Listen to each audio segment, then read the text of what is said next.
नमस्कार दोस्तों, कैसे हैं आप सभी। मैं विष्णु कुमार आप सभी का अपने YouTube चैनल के इस वीडियो पर हार्दिक स्वागत करता हूं। दोस्तों, इस वीडियो में मैं आप लोगों को मैट्रिक बिहार बोर्ड एग्जाम 2025 से संबंधित संस्कृत वाले परीक्षा से जुड़े हुए टॉप 100 VBI ऑब्जेक्टिव प्रश्न बताने वाला हूं, जो आप लोगों के फाइनल बोर्ड एग्जाम के लिए यानी कि आज होने वाले संस्कृत की परीक्षा के लिए बहुत ही महत्वपूर्ण होंगे।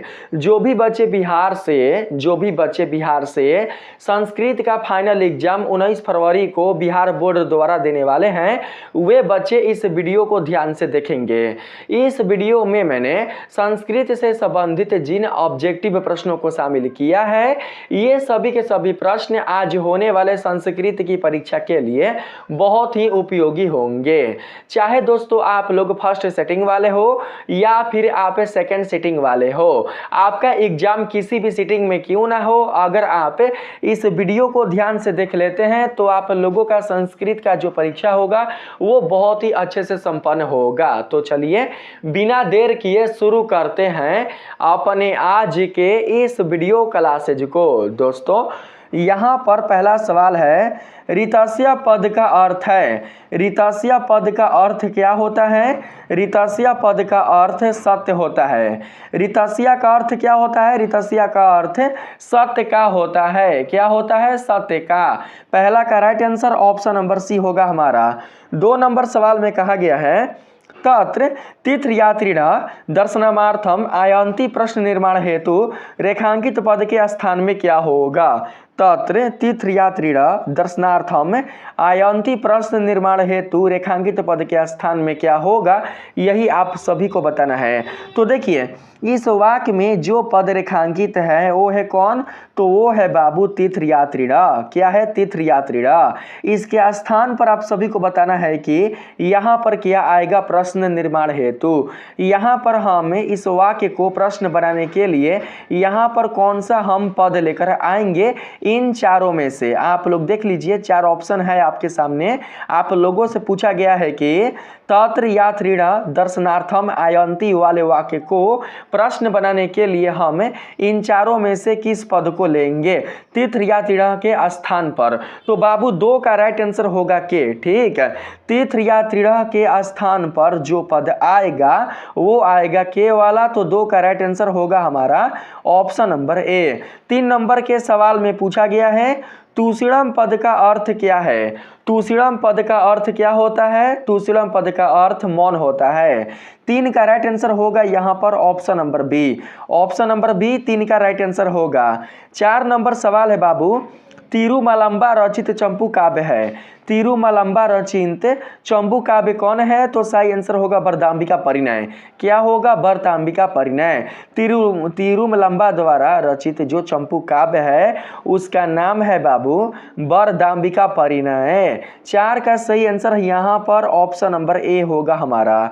5 नंबर सवाल है, सतत प्रियवादी लोग होते हैं। सतत प्रियवादी लोग कैसे होते हैं? दुर्लभ, अलभ्य, सुलभ या अत्यलभ्य। तो सही आंसर 5 का होगा सुलभ। सतत प्रियवादी जो लोग होते हैं वो सुलभ होते हैं। तो राइट आंसर बाबू यहाँ पर ऑप्शन नंबर सी होगा हमारा। 6 नंबर सवाल में कहा गया है, शिक्षा क्रम खाली स्थान परमागतिया, रिक्त स्थान को उचित पद से भरें। यहाँ पर कौन सा दोस्तों पद आएगा आप लोगों को यही बताना है। जीवनम आएगा, जीवन आएगा, जीवनस्या आएगा या फिर जीवनात् आएगा? तो 6 का यहाँ पर करेक्ट आंसर हो जाएगा बाबू जीवनस्या। शिक्षा क्रम जीवनस्या परमागतिया। क्या होगा? जीवनस्या। 6 का राइट आंसर होगा ऑप्शन नंबर सी। बिल्कुल भी आप लोगों के पास समय नहीं है, यहाँ पर 6 का राइट आंसर होगा ऑप्शन नंबर सी, याद रखेंगे। 7 नंबर सवाल में कहा गया है, नीति श्लोक का पाठ महाभारत के किस पर्व से संकलित है? आप लोगों को उस पर्व का नाम बताना है बाबू जिस पर्व से नीति श्लोक का पाठ महाभारत से संकलित है। आप लोगों को यही बताना है कि महाभारत के किस पर्व से नीति श्लोक का पाठ संकलित है। तो सही आंसर होगा 7 का यहाँ पर ऑप्शन नंबर बी, उद्योग पर्व से। किससे? उद्योग पर्व से। राइट आंसर यहाँ पर ऑप्शन नंबर हो जाएगा बी, आप लोग याद रखेंगे। 8 नंबर के सवाल में पूछा गया है किसके बिना ज्ञान बोझ के समान है। आप सभी को बताना है कि किसके बिना ज्ञान बोझ के समान है। तो यहाँ पर 8 का राइट आंसर हो जाएगा क्रिया। क्रिया के बिना ज्ञान बोझ के समान है, तो 8 का सही आंसर यहाँ पर हो जाएगा ऑप्शन नंबर ए, आप लोग याद रखेंगे। 9 नंबर सवाल में कहा गया है कर्णस्य दान वीरता पाठ कहाँ से लिया गया है। कर्णस्य दान वीरता पाठ महाभारत से लिया गया है, तो 9 का सही आंसर हो जाएगा यहाँ पर ऑप्शन नंबर बी, कर्णभार से। कर्णभार से लिया गया है, सही आंसर ऑप्शन नंबर सी होगा। कर्णस्य दान वीरता वाला जो पाठ है बाबू वो लिया गया है कर्णभार से, तो राइट आंसर यहाँ पर हमारा ऑप्शन नंबर सी करेक्ट होगा। 10 नंबर सवाल में कहा गया है संस्कार प्रायः कितने होते हैं। आप सभी को पता है कि संस्कार प्रायः कितने होते हैं, तो सही आंसर यहाँ पर हो जाएगा 10 का बाबू 5। संस्कार प्रायः 5 होते हैं, तो राइट आंसर यहाँ पर ऑप्शन नंबर ए होगा हमारा। 11 नंबर सवाल में कहा गया है नामकरण किस संस्कार में होता है। नामकरण किस संस्कार में होता है, गृहस्थ, जन्म पूर्व, जन्म पश्चात या विवाह। तो 11 का सही आंसर यहाँ पर हो जाएगा हमारा जन्म पश्चात। जब बच्चे का जन्म हो जाता है, जब शिशु अपने माँ के गर्भ से इस संसार में बाहर आ जाता है, तभी जाकर उस बच्चे का नामकरण किया जाता है। तो राइट आंसर यहाँ पर हो जाएगा जन्म पश्चात, यानी कि जन्म के बाद। 11 का सही आंसर ऑप्शन नंबर सी होगा।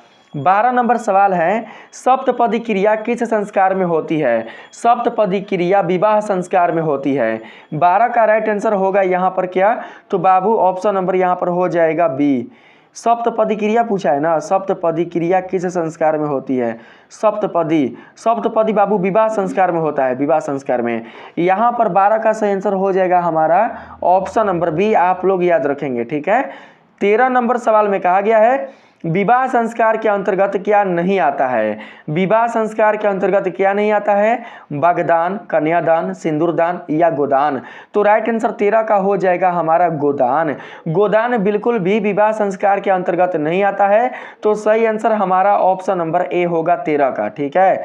14 नंबर सवाल में कहा गया है आप लोगों से नीति श्लोका पाठ किस ग्रंथ से लिया गया है। नीति श्लोका पाठ जिस ग्रंथ से लिया गया है आप लोग उस ग्रंथ का नाम बताएंगे, तो यहां पर सही आंसर होगा महाभारत। महाभारत ग्रंथ से ही नीति श्लोका पाठ लिया गया है, तो 14 का सही आंसर बाबू ऑप्शन नंबर ए होगा हमारा। 15 नंबर सवाल है विदुर कौन था। विदुर कौन था, विदुर दोस्तों एक कौन था, तो मंत्री। राइट आंसर होगा ऑप्शन नंबर बी। 15 का right answer option number B होगा। 16 नंबर सवाल है सभी जीवों के सत्य को जानने वाला कौन है। सभी जीवों के सत्य को जानने वाला कौन है, तो 16 का यहाँ पर करेक्ट आंसर हो जाएगा पंडित। सभी जीवों के सत्य को जानने वाला पंडित यानी कि विद्वान है, तो राइट आंसर बाबू ऑप्शन नंबर ए होगा। 17 नंबर सवाल में कहा गया है दोष कितने होते हैं। दोस्तों कितने होते हैं, तो 17 का करेक्ट आंसर होगा 6। दोष के टोटल 6 प्रकार होते हैं, तो राइट आंसर बाबू ऑप्शन नंबर बी होगा।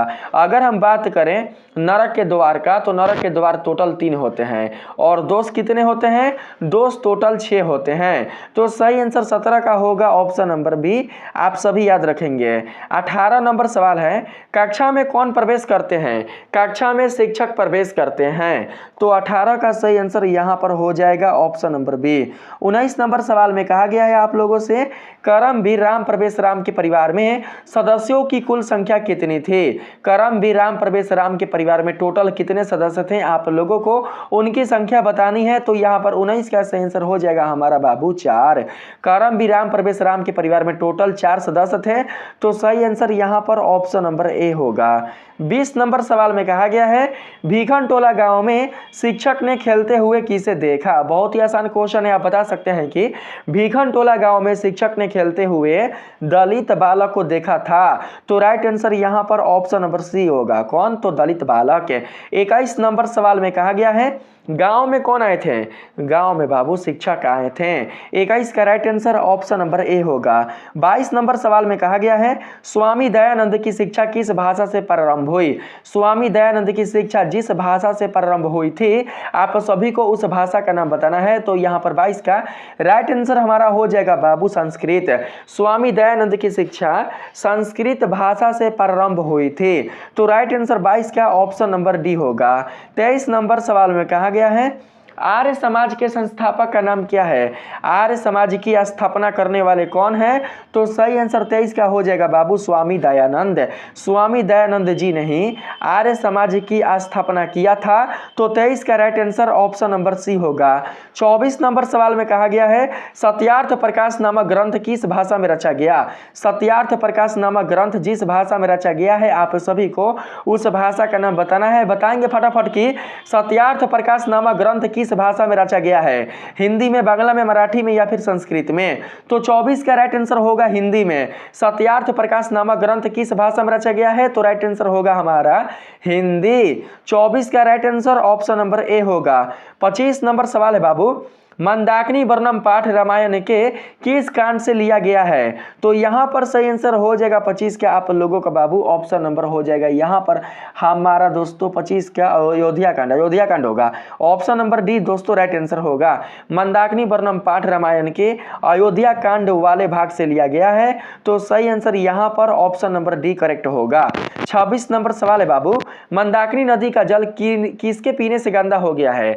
मंदाकिनी नदी का जल कौन पी रहा है जिससे मंदाकिनी नदी का जल गंदा हो गया है? तो बाबू यहाँ पर सही आंसर होगा मृग यानी कि हिरन।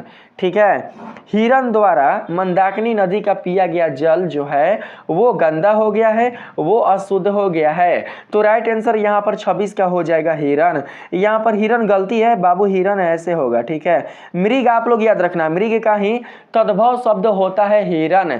तो राइट आंसर 26 का हो जाएगा ऑप्शन नंबर डी। 27 नंबर सवाल में कहा गया है कर्ण किस देश का राजा थे?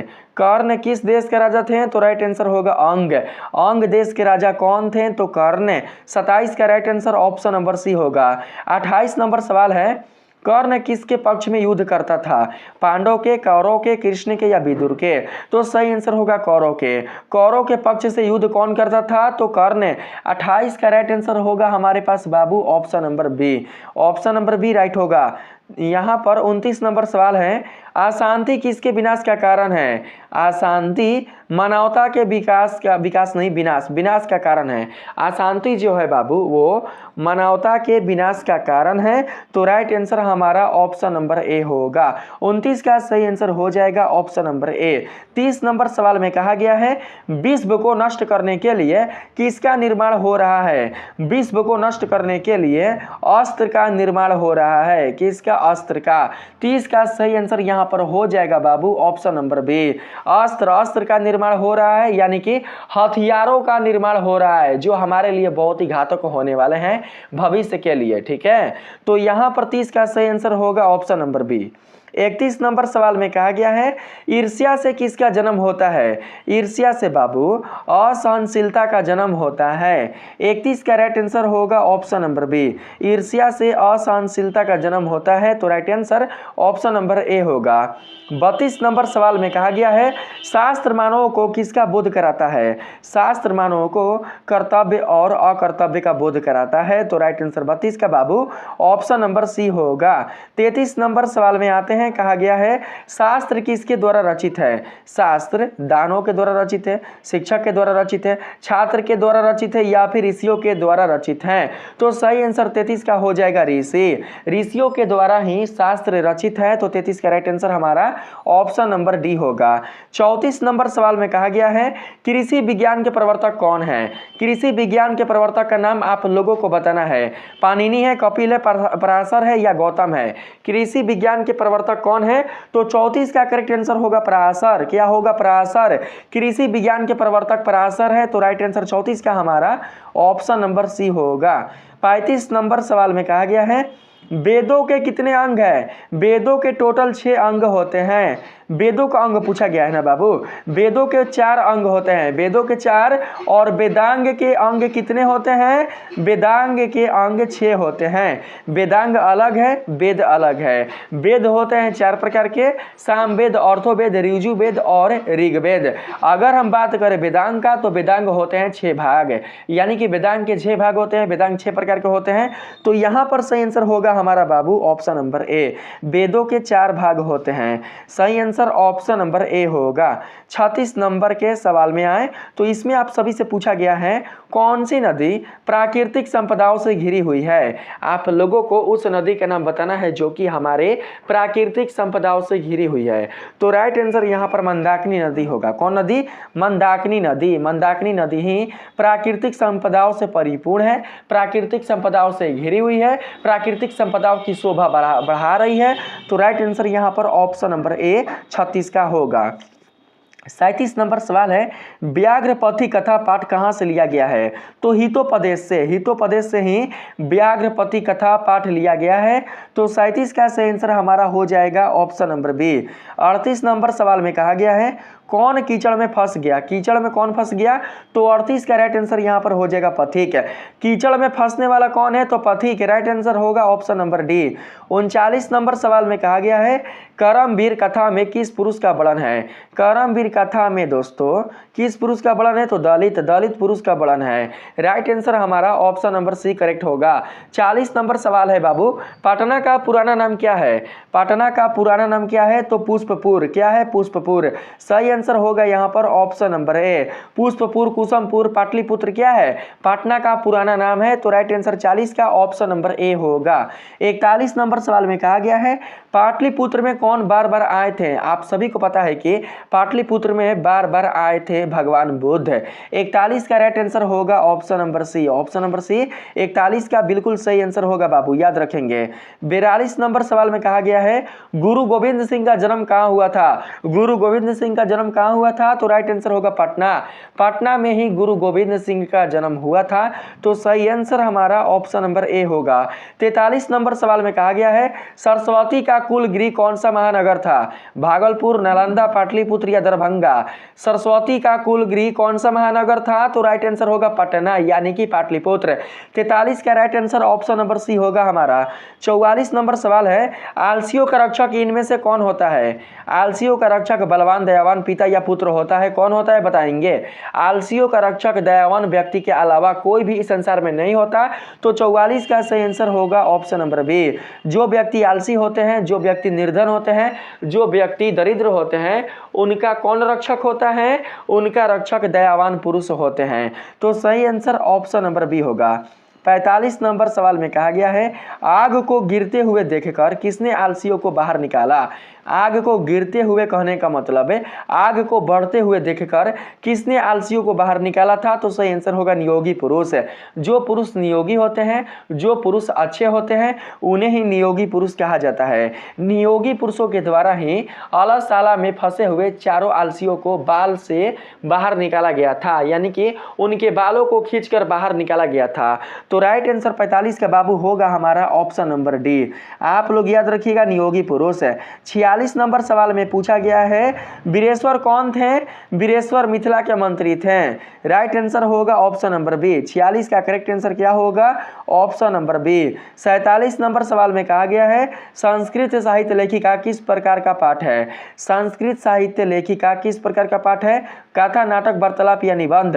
तो 47 का यहाँ पर करेक्ट आंसर होगा हमारा बाबू ऑप्शन नंबर डी, निबंध। निबंध है, ठीक है। संस्कृत साहित्य लेखिका जो पाठ है वो एक प्रकार का निबंध है। तो सही आंसर हमारा ऑप्शन नंबर डी होगा। 48 नंबर सवाल है पंडित छामा राव के पिता कौन थे? पंडित छामा राव के पिता का नाम बताना है। पंडित छामा राव के पिता का जो नाम है वो है पंडित शंकर पांडुरंग। क्या है? पंडित शंकर पांडुरंग। सही आंसर 48 का ऑप्शन नंबर ए होगा। 49 नंबर सवाल में कहा गया है बाबू ऋग्वेद में कितनी मंत्र दर्शनवती ऋषिकाओं का उल्लेख है? आप सभी बताएंगे कि ऋग्वेद में कितनी मंत्र दर्शनवती ऋषिकाओं का उल्लेख है? तो सही आंसर होगा 24, यानी कि चतुर्विंशति। 49 का राइट आंसर होगा बाबू option number B, 24। Option number B right answer होगा। 50 नंबर सवाल है भारत की महिमा कहाँ गाई जाती है? भारत की महिमा भारत देश में गाई जाती है। यानी कि बाबू यहाँ पर सही आंसर हो जाएगा हमारा सर्वत्र। देखिए, भारत की महिमा भारत देश में ही नहीं बल्कि विदेशों में भी गाई जाती है। और इस प्रकार से बाबू आप समझ सकते हैं कि भारत की महिमा सभी जगह ही गाई जाती है। सभी जगह को बोलेंगे सर्वत्र। क्या बोलेंगे? सर्वत्र। यहाँ पर राइट आंसर होगा ऑप्शन नंबर बी। 51 नंबर सवाल में आते हैं। 50 प्रश्न कंप्लीट हो चुका है। आपने अगर अभी तक वीडियो को लाइक नहीं किया है तो जल्दी से फटाफट आप लोग वीडियो को लाइक कर दीजिएगा, ठीक है। यहाँ पर अगला प्रश्न है 51 नंबर में, सोबते किस लकार का रूप है? सोबते किस लकार का रूप है? तो 51 का राइट आंसर यहाँ पर हो जाएगा लट। लट लकार का रूप है कौन? तो सोबते। यहाँ पर 51 का राइट आंसर ऑप्शन नंबर ए होगा बाबू। 52 नंबर सवाल में कहा गया है भवंतु किस धातु का रूप है? भवंतु किस धातु का रूप है? तो 52 का करेक्ट आंसर यहाँ पर हो जाएगा हमारा भू। भू धातु का रूप कौन है? सॉरी, भवंतु किस धातु का रूप है? तो भू। सही आंसर होगा ऑप्शन नंबर सी। 53 नंबर सवाल में कहा गया है हान धातु लोट लकार प्रथम पुरुष दिव्य वचन में क्या होगा? हान हान हान हान धातु लोट लकार के प्रथम पुरुष दिव्य वचन में क्या होगा? तो सही आंसर हो जाएगा 53 का यहाँ पर हमारा हताम। क्या होगा? हताम। 53 का बिल्कुल राइट आंसर होगा बाबू ऑप्शन नंबर बी। 54 नंबर सवाल में कहा गया है यहाँ पर पाठ धन तव्य के योग से कौन सा शब्द बनेगा? पाठ धन तव्य के योग से बनने वाला शब्द क्या होगा? तो 54 का करेक्ट आंसर हो जाएगा यहाँ पर पठितव्यम। क्या होगा? पठितव्यम। ऑप्शन नंबर बी 54 का राइट आंसर होगा। 55 नंबर सवाल है बाबू यहाँ पर अध धन कतवा के योग से कौन सा शब्द बनेगा? अध धन कतवा के योग से कौन सा शब्द बनेगा? तो 55 का यहाँ पर सही आंसर हो जाएगा हमारा बाबू यहाँ पर आतवा। आतवा बनेगा, आतवा। 55 का राइट आंसर होगा ऑप्शन नंबर सी आतवा। 56 नंबर सवाल में आए तो इसमें कहा गया है पठनम में प्रत्यय कौन है? पठनम में कौन प्रत्यय है? आच है, कत है, सत्री है या फिर ल्यूट है? पठनम में कौन सा प्रत्यय आया है? तो 56 का करेक्ट आंसर हो जाएगा यहाँ पर बाबू ल्यूट। ल्यूट प्रत्यय किस में आया है? तो पठनम में। पठनम में प्रत्यय शामिल है ल्यूट, तो राइट आंसर हमारा ऑप्शन नंबर डी होगा। 57 नंबर सवाल है भूधन सत्री के मेल से क्या बनेगा? भूधन सत्री के मेल से बनने वाला शब्द क्या होगा? तो 57 का करेक्ट आंसर होगा बाबू भवत। क्या होगा? भवत। सही आंसर ऑप्शन नंबर सी होगा हमारा। 58 नंबर सवाल में कहा गया है हथा में कौन सा प्रत्यय लगा है? हथा में कौन सा प्रत्यय लगा है बाबू? तो 58 का करेक्ट आंसर यहाँ पर हो जाएगा हमारा बाबू कत। क्या होगा? कत। हाथा में जो प्रत्यय है वो है कत, तो 58 का सही आंसर होगा ऑप्शन नंबर डी हमारा। 59 नंबर सवाल में कहा गया है बाबू देवधन कत्व से, कत्व नहीं है तव है, तव। देवधन तव से कौन सा शब्द बनेगा? देवधन तव से बनने वाला शब्द होगा देवता। क्या होगा? देवता। सही आंसर 59 का होगा बाबू यहाँ पर क्या? तो देवधन तव है ना, देवधनताओं से कौन सा शब्द बनेगा? देवतम बनेगा, देवतम। देवतम ऑप्शन नंबर बी। 59 का राइट आंसर बाबू यहाँ पर हो जाएगा हमारा देवतम। ऑप्शन नंबर बी बिल्कुल राइट आंसर होगा। 60 नंबर सवाल में कहा गया है मनुष्य धन ताओ से कौन सा शब्द बनेगा? तो यहाँ पर मनुष्यत्यम, मनुष्यत्यम होगा। 60 का सही आंसर यहाँ पर हो जाएगा बाबू हमारा मनुष्यतव्यम। यहाँ पर सही आंसर हो जाएगा यहाँ पर क्या? मनुष्यत्वम। तव्यम नहीं होगा, तव्यम। यहाँ पर मनुष्यव्यम होगा, मनुष्यव्यम। सही आंसर हो जाएगा ऑप्शन नंबर बी। 61 नंबर के सवाल में आते हैं। इसमें कहा गया है विष्णु धन अन्न के योग से क्या बनेगा? तो वैष्णव। सही आंसर 61 का हो जाएगा हमारा option number B. Option number B right answer होगा। 62 नंबर सवाल है सुंदर धन तमप के योग से कौन सा शब्द बनेगा? सुंदरम, सुंदरतम होगा। 62 का राइट आंसर हो जाएगा यहाँ पर ऑप्शन नंबर सी। सुंदर धन तमप के योग से बनने वाला शब्द होगा सुंदरतम, तो सही आंसर होगा ऑप्शन नंबर सी। 63 नंबर सवाल में कहा गया है इंद्र का स्त्रीलिंग रूप क्या होगा? इंद्र का स्त्रीलिंग रूप होता है इंद्राणी। सही आंसर ऑप्शन नंबर डी होगा। 64 नंबर सवाल में कहा गया है मुस्का का स्त्रीलिंग क्या होगा? मुस्का का स्त्रीलिंग क्या होता है? तो मुसिका। 64 का राइट आंसर होगा बाबू option number A. Option number A बिल्कुल सही आंसर होगा 64 का। 65 नंबर सवाल है सीमन धन डाप से क्या बनेगा? सीमन धन डाप से क्या बनेगा, तो 65 का यहाँ पर करेक्ट आंसर हो जाएगा हमारा सीमा। क्या बनेगा, सीमा। सीमान में अगर हम डाप प्रत्यय ऐड करेंगे तो बनेगा सीमा, तो right answer option number C होगा। 66 नंबर सवाल है बाबू, नेत्री धन डिंप के योग से कौन सा शब्द बनेगा। नेत्री धन डिंप के योग से बनने वाला शब्द क्या होगा, तो सही आंसर हो जाएगा 66 के यहाँ पर ऑप्शन नंबर डी, यानी कि नेत्री। सही आंसर हमारा क्या होगा, तो ऑप्शन नंबर डी आप लोग याद रखेंगे, ठीक है। 67 नंबर सवाल में कहा गया है, मृग सिंहात विभेति वाक्य के सिंहात पद में पंचमी विभक्ति किस सूत्र से हुई है। पंचमी विभक्ति किस सूत्र से लिया गया है, आप सभी को उस सूत्र का नाम बताना है। तो 67 का यहाँ पर बाबू राइट आंसर हो जाएगा हमारा ऑप्शन नंबर ए, भिथार्थनाम भय हेतु। यहाँ पर बाबू भय है ना, देखिए डरता है, डरता, जिसमें डरना आ जाए वहाँ पर हम लोग कौन सा सूत्र लेंगे, तो भय वाला। भिथार्थनाम भय हेतु, भिथार्थनाम भय हेतु सूत्र ही 67 का करेक्ट आंसर होगा। 68 नंबर सवाल में कहा गया है, परिता के योग में विभक्ति कौन सी है। परिता के योग में कौन सी विभक्ति आएगा, तो यहाँ पर 68 का सही आंसर हमारा होगा बाबू द्वितीया। परिता के योग में कौन सी विभक्ति है, परिता के योग में द्वितीय विभक्ति है, तो सही आंसर हमारा 68 का ऑप्शन नंबर ए होगा। 69 नंबर सवाल में कहा गया है, बालिका बालिका मदम मदम गायती, बालिका मदम मदम गायती। यहाँ मदम मदम क्या है, यहाँ मदम मदम क्या है बाबू, तो सही आंसर यहाँ पर 69 का हो जाएगा हमारा बाबू द्वितीया। यहाँ पर द्वितीय नहीं होगा, द्वितीय कैसे होगा, बालिका मदम मदम गायती।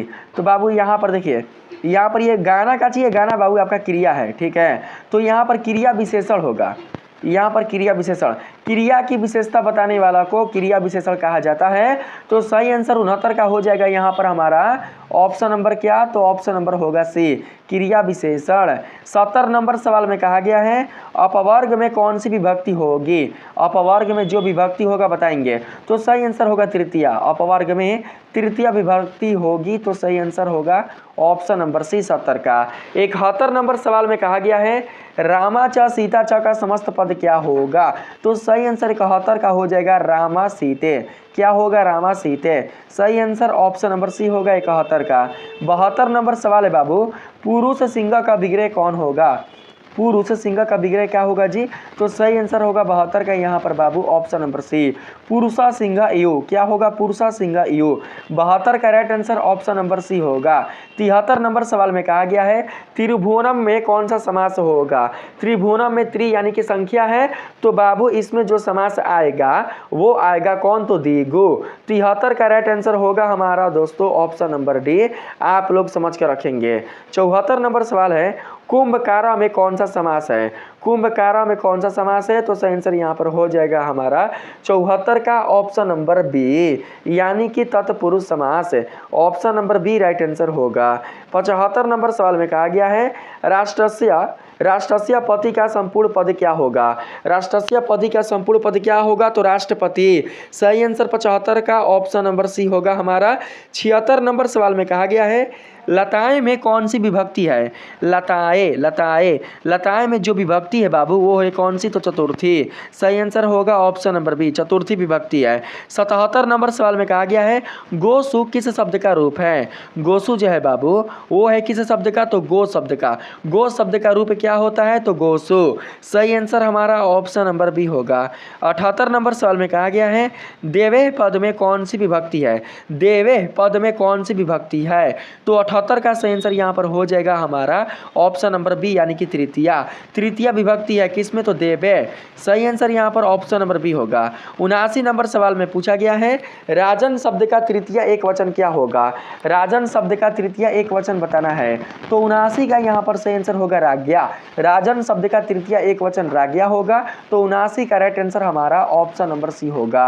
80 नंबर सवाल में कहा गया है, गच्छ किस धातु का रूप है। गच्छ बाबू किस धातु का रूप है, तो सही आंसर होगा गम। 80 का राइट आंसर होगा ऑप्शन नंबर ए, गम धातु का रूप है कौन, तो गच्छ है। यहाँ पर 81 नंबर सवाल है, नी उपसर्ग से कौन सा शब्द बनेगा। नी उपसर्ग से बनने वाला शब्द का नाम बताना है, तो 81 का यहाँ पर सही आंसर हमारा हो जाएगा बाबू क्या, तो ऑप्शन नंबर बी, यानी कि निषेध। नी उपसर्ग से बनने वाला शब्द होगा निषेध, तो राइट आंसर हमारा ऑप्शन नंबर बी होगा। 82 नंबर सवाल में कहा गया है अनु उपसर्ग से कौन सा शब्द बना है। अनु उपसर्ग से बनने वाला शब्द होगा अनुभवा। राइट आंसर 82 का ऑप्शन नंबर ए होगा हमारा। 83 नंबर सवाल में कहा गया है निम्न में अव्यय कौन है। इन चारों में बाबू अव्यय कौन है, तो 83 का सही आंसर यहाँ पर हो जाएगा यावत। क्या होगा बाबू, यावत है। अव्यय शब्द यावत होगा, तो राइट आंसर यहाँ पर हमारा ऑप्शन नंबर ए होगा। 84 नंबर सवाल है इथम भूत लक्षणे सूत्र का उदाहरण क्या है। इथम भूत लक्षणे सूत्र का उदाहरण क्या है, तो यहाँ पर 84 का करेक्ट आंसर हो जाएगा अयम जटाभि तापसा ज्ञाते। अयम जटाभि तापसा ज्ञाते 84 का सही आंसर होगा बाबू ऑप्शन नंबर बी। ठीक है। 85 नंबर सवाल में कहा गया है लंब धन उद्रा का संधि रूप क्या होगा, तो लंबोदरा। 85 का सही आंसर यहाँ पर हो जाएगा option number A. Option number A बिल्कुल सही आंसर होगा। 86 नंबर सवाल है बाबू संगमा का संधि विच्छेद क्या होगा। संगमा का संधि विच्छेद होगा सम धन गम। यहाँ पर राइट आंसर क्या होगा हमारा, 86 का राइट आंसर हो जाएगा ऑप्शन नंबर बी। विसर्ग लगा देंगे। ठीक है। ऑप्शन नंबर बी 86 का बिल्कुल राइट आंसर होगा बाबू। 87 नंबर सवाल में कहा गया है ई धन श्र के मेल से नया बड़ क्या बनेगा। ई धन श्र के मेल से नया बड़ क्या बनेगा, तो यहाँ पर बाबू क्या होगा बताएंगे आप लोग। यहाँ पर 87 का करेक्ट आंसर जो होगा वो हो जाएगा ऑप्शन नंबर ए, यानी कि यहाँ पर यह होगा। श्र गलती है ना जी, यहाँ पर श्र गलती है। ई श्र के मेल से कभी भी यह नहीं बनता है, ई और अ के मेल से। ठीक है बाबू, ई और अ के मेल से क्या बनता है, तो यह बनता है। ई और श्र दोनों का मेल बिल्कुल भी नहीं होगा। यहाँ पर श्र गलती है बाबू, क्या होगा तो अ होगा। ठीक है। ई में अ को ऐड करेंगे तो यह बनेगा, तो राइट आंसर हमारा ऑप्शन नंबर ए होगा। 88 नंबर सवाल है उ धन अ के मिलने से नया बड़ क्या बनेगा। उ धन अ के मिलने से नया बड़ बनेगा व। क्या बनेगा बाबू, व। सही आंसर ऑप्शन नंबर सी होगा। 89 नंबर के सवाल में आते हैं। पूछा गया यहाँ पर मात्राज्ञा का संधि विच्छेद क्या हो गया, तो मात्रा धन ज्ञा। मात्राज्ञा का संधि विच्छेद क्या होगा, मात्रा धन ज्ञा। यहाँ पर मात्रा तो बिल्कुल भी है ही नहीं, तो बाबू जानते हैं हम लोग यहाँ पर ले लेंगे मात्री। मात्री धन क्या होगा, यहाँ पर आज्ञा होगा, आज्ञा। ठीक है, मातृ धन आज्ञा, यही होगा जी, यही होगा। सही आंसर यही होगा, मेरा गलती है। यहाँ पर राइट आंसर होगा मातृ धन आज्ञा। ऑप्शन नंबर सी 89 का बिल्कुल राइट आंसर होगा। 90 नंबर सवाल में कहा गया है री का उच्चारण स्थान क्या है, तो मूर्धा। सही आंसर होगा बाबू ऑप्शन नंबर बी 90 का। 91 नंबर के अगर हम सवाल में आए तो इसमें कहा गया है दीर्घ स्वर की संख्या कितनी है। दीर्घ स्वर की टोटल संख्या कितनी है, तो सही आंसर क्या होगा, देखिए टोटल स्वर होते हैं 11। 11 में से बाबू 5 गो होता है मूल स्वर, तो टोटल को हो गया 6 गो। तो 91 का सही आंसर क्या होगा हमारा, 91 का सही आंसर 6 होगा। टोटल स्वरों की संख्या होती है 11। 11 में से अगर हम बात करें मूल स्वरों का, तो अ उ हर्षई आरी। ठीक है, कौ गो हो गया, तो यहाँ पर 1 2 3 4 गो हो गया। और कुछ है इसमें, और कुछ बिल्कुल भी नहीं है। अ उ हर्षई आरी, 2 और 2 4। एगो लिरी भी होता है, तो लिरी को हम नहीं ले रहे हैं यहाँ पर। तो 11 में से अगर हम लोग 4 को घटाएंगे बाबू, तो हमारा यहाँ पर हो जाएगा कितना, तो 7 होगा।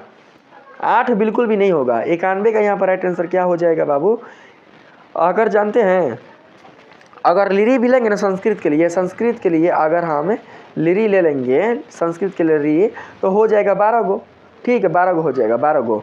तो 12 गो में से स्वरों की संख्या टोटल कितना हो जाएगा बाबू, तो 12 गो हो जाएगा।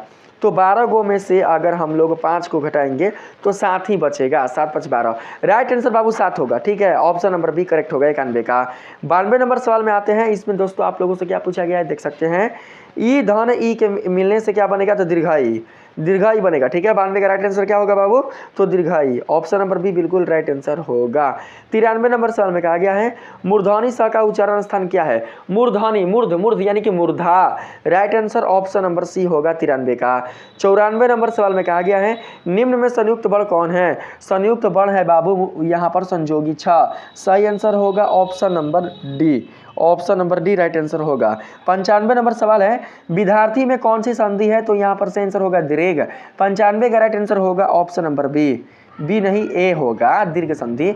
विद्यार्थी में संधि होगा बाबू दीर्घ। ठीक है, सही आंसर ऑप्शन नंबर ए होगा। 96 नंबर के सवाल में आप लोगों से पूछा गया है पूषण धन आप्रीण क्या बोल दनी रे, पूषण धन आपऋणु की संधि होगी। आप लोगों को बताना है कि जब पूषण में हम लोग आपऋणु की संधि करेंगे तो क्या बनेगा यहाँ पर। तो 96 का यहाँ पर करेक्ट आंसर हो जाएगा बाबू यहाँ पर पूषणापावृणु। सही आंसर ऑप्शन नंबर बी होगा हमारा। ठीक है, 97 नंबर के सवाल में आते हैं। पूछा गया है पूर्व रूप संधि का एक उदाहरण इनमें से कौन है। तो हरे ओ, यहाँ पर 97 का राइट आंसर हो जाएगा हमारा बाबू ऑप्शन नंबर बी। यही पूर्व रूप संधि का एक उदाहरण है, तो राइट आंसर हमारा ऑप्शन नंबर बी होगा। 98 नंबर सवाल है अयादी संधि का एक उदाहरण क्या है। अयादी संधि का एक उदाहरण हो जाएगा यहाँ पर गायक। 98 का राइट आंसर होगा ऑप्शन नंबर डी। 99 नंबर सवाल में कहा गया है सु उपसर्ग से कौन सा शब्द बना है। सु उपसर्ग से बनने वाला शब्द है स्वागतम। 99 का राइट आंसर होगा बाबू ऑप्शन नंबर ए। 100 नंबर सवाल में कहा गया है आप लोगों से परि उपसर्ग के योग से कौन सा शब्द बनेगा। परि उपसर्ग के योग से बनने वाला शब्द कौन होगा। तो 100 का राइट आंसर होगा परिणतिया। क्या होगा, परिणतिया। सही आंसर 100 का ऑप्शन नंबर ए होगा बाबू। तो इस वीडियो में मैंने आप लोगों के संस्कृत सब्जेक्ट से जुड़े हुए 100 वीवीआई ऑब्जेक्टिव प्रश्नों का सॉल्यूशन करा दिया है। हर एक प्रश्न बहुत इंपॉर्टेंट है। आप लोग हर एक प्रश्न को अच्छे से अगर समझ लिए होंगे, उसके उत्तर को याद कर लिए होंगे, तो आपका एग्जाम बहुत ही अच्छे से जाएगा। तो बाबू मैं आप सभी को बता देता हूं कि आपको बिल्कुल भी अपने परीक्षा में घबराना नहीं है। बिल्कुल भी अपने परीक्षा में आप लोगों को घबराना नहीं है, डरना नहीं है। शांति से आपको अपने परीक्षा में जो प्रश्न दिए जाएंगे उसका सॉल्यूशन करना है। हर एक ऑब्जेक्टिव प्रश्न का सॉल्यूशन आप लोग अच्छे से सोच समझकर आप लोग अच्छे से कीजिएगा। घबरा कर बिल्कुल भी नहीं। अगर घबरा कर कीजिएगा तो आपके प्रश्न का आंसर गलत हो सकता है। 100 में से किसी भी प्रश्न का दोस्तों आप लोग उत्तर दे सकते हैं, लेकिन आपको 85 प्रश्न का उत्तर देना है, ध्यान रहे। ठीक है, सब्जेक्टिव प्रश्नों का उत्तर भी आप लोग बहुत ही अच्छे से लिखिएगा। तो यहाँ पर मैंने सारा चीजें आप लोगों को बता दिया है। आप लोगों का जो संस्कृत परीक्षा है उसके लिए मेरे तरफ से खूब सारी हार्दिक शुभकामनाएं। मिलते हैं फिर से एक नए वीडियो के साथ, तब तक के लिए आप सभी को धन्यवाद।